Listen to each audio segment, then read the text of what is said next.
¿Qué tal, gente? ¿Cómo estamos? Quería compartir con ustedes, estoy maquinando un socioanálisis lacaniano, ¿no es cierto? Sin embargo, cuando uno se pone a pensar en el inconsciente estructurado como un lenguaje de Lacan y su remisión a la subjetividad, este sujeto después hay que enlazarlo a lo social, ¿no es cierto? Por eso hablan de lazo social desde el lacanismo, ¿no? Se engancha, se desengancha, incluso es la característica del psicótico, ¿no? Que se desengancha y bueno. El registro imaginario, simbólico y real, el RSI, en donde lo real, por ejemplo, como lo imposible, eso incluso fue tocado por Laclau, Zizek, Slavoj Zizek, y digamos son los pocos autores, Butler también, eh, que han tratado lo social desde Lacan, ¿no es cierto? Desde la teoría del significante. O sea, lo que yo veo es que Lacan propone la teoría del significante, que hay que llevarlo a lo social, digamos, ¿no? Y hasta ahora una revisión de los autores, como el caso de Laclau y otros, sin embargo, han utilizado en general el concepto de, pero no han relativizado su concepto del inconsciente, que se diferencia del de Freud, por supuesto, estructurado como un lenguaje, es decir, como una batería significante, es decir, el gran otro, del que recibimos las formaciones del inconsciente o significantes en un sueño, lapsus, el síntoma, ¿no? que cuyo significado está reprimido, digamos, ¿no? De modo que un socioanálisis de Lacan supone entonces transvalorizar, es decir, el método transvalorativo, que dice que hay que transignificarlo, resignificarlo en relación al inconsciente social, tal como lo estudiamos desde el socioanálisis. ¿Esto qué significa? El sujeto de Lacan, sujeto del inconsciente, pasa a ser un sujeto social, del inconsciente social, pero esto no es un simple extrapolación, es decir, de categorías subjetivas a lo social, que es mi gran temor y el temor de muchos por años, sino que habiendo caracterizado el inconsciente social, tal como lo estudió Fromm, por ejemplo, zona de represión, tabúes sociales o prohibiciones, reglas sociales, lógica social, es decir, lo compartido como coinconsciente también es de Moreno. eh, entonces, un significante social es posible, es decir, un sujeto social, un inconsciente social, que aclaremos, no es el inconsciente colectivo, porque bueno, hablar del inconsciente social, ah, sí, Hume, Ian, sí, el arquetipo, no. Ian patea la causa hacia los ancestros, digamos, con el arquetipo. El arquetipo es decir que lo que pasa hoy es por causa de lo que pasó hace muchísimas generaciones hacia atrás, digamos. Es patear la causa hacia lo potenciar los arquetipos. En Lacan, la sincronía significante determina un sujeto social, por ejemplo. Pero este significante conversatorio, co-creado, se da gracias al emergente simbólico. Te voy a dar una imagen que me encantó, lo dio Herbert Mead, el psicólogo social. El inconsciente subjetivo es el hidrógeno, pongamos, ¿no? Un símil. Y otro inconsciente es el hidrógeno. Cuando vos juntas ambos, hay un salto de calidad, es decir, cambio cualitativo, es el agua. ¿Mm?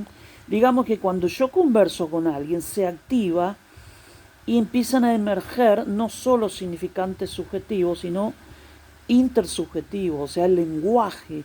El lenguaje es la base del inconsciente social, es la otra cara social del inconsciente subjetivo que estudió Lacan. Esa sería mis hipótesis. Es decir, que el lenguaje es propiamente social, Lacan, al ubicar el inconsciente en el lenguaje, lo patea para lo social, digamos, ¿no? De esta manera es el toque de lo social en el individuo y que genera el sujeto. Es el toque de lo cultural a lo individual, a la pulsión, por ejemplo, que trastoca todo. Entonces, este inconsciente diacrítico lacaniano significa que surge de la opositividad, la negatividad y la relatividad lingüística, es decir, en los intercambios dialógicos, discursivos, sociales, emergen entonces cosas que aluden a lo común, identificaciones sociales. Estuve leyendo identificaciones sociopolíticas muy general. Lo que hay acá es identificaciones de clases. El proletario, por más que se vea a la luz del amo, tiene significantes comunes, es decir, nosotros laburantes. O sea, tiene una pertenencia de clase que hay que caracterizarlos. Entonces, no estamos hablando de un esencialismo social ni una ontología que Lacan se declaró antiontológico, sino que estamos hablando de un inconsciente social emergente, pero también existen contenidos sociales en zonas de represión, como decía Fromm, que funda este plano, esta dimensión, esta topología social, que terminé un pequeño breviario de topología social y sociodrama socioanalítico. Utilizo el sociodrama para posibilitar el emergente simbólico, es decir, significantes compartidos, por ejemplo, ¿no? Entonces, un socioanálisis lacaniano es posible a partir del lenguaje como operador del inconsciente social. Entonces extendemos, como lo posibilita el lenguaje, el campo del inconsciente subjetivo a su cara social. Esto es que el inconsciente social incluso clasifica al subjetivo. Es decir, que sería el diagrama de Venn, que caracteriza a este sujeto epocal también, histórico, determinado también por cuestiones económicas. Acá no es el economicismo que criticó Laclau, ¿no? Acá es dialéctica entre la determinación en última instancia por lo económico, pero también la superestructura tiene significantes eficaces.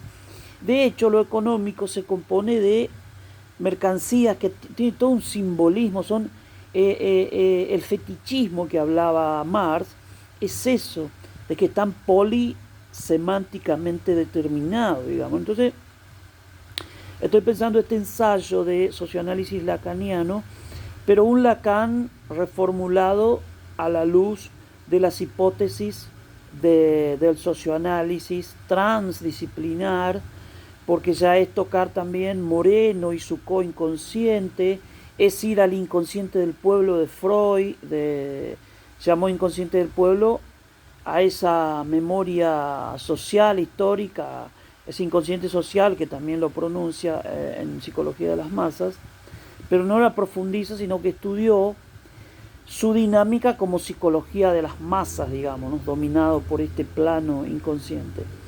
También Le Bon, también el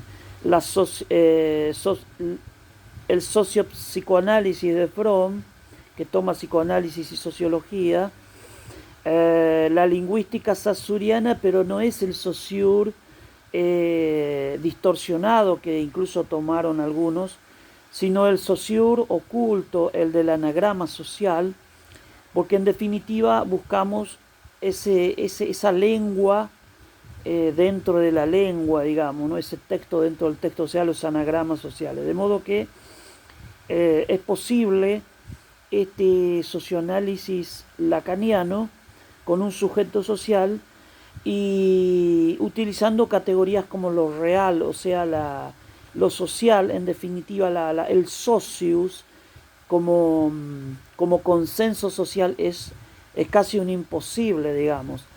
Y le agregamos el conato spinociana, donde cada sector, cada sujeto social persevera a partir de la lengua singular que habla. La clase alta habla su lengua singular, autístico, sus autónimos, es decir, que defiende su cosmovisión. La parte interactiva y nexo con la clase proletaria es simplemente en relación a que está asimilado a su mundo como trabajador que debe producirle, merced a que ellos se declaran legítimos, seres singulares.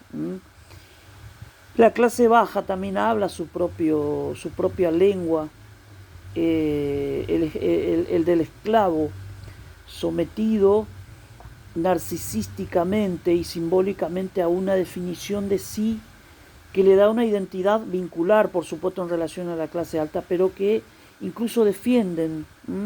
El oprimido defiende su opresión porque es inconsciente de los procesos que operan en el plano del inconsciente dialéctico, como diría Engels, o como inconsciente histórico, como diría Rosa Luxemburgo. De modo que son algunas de las ideas que vamos a movilizar en este ensayo de socioanálisis lacanianos y algo más, es decir, un Lacan resignificado y sin duda el lenguaje, este inconsciente lingüístico que denominé, le da la razón a Lacan en muchos aspectos, pero que extendido a lo social trueca cualitativamente en un salto de calidad y en una Aufhebung hegeliano que transmuta todas las significaciones. Muchas gracias.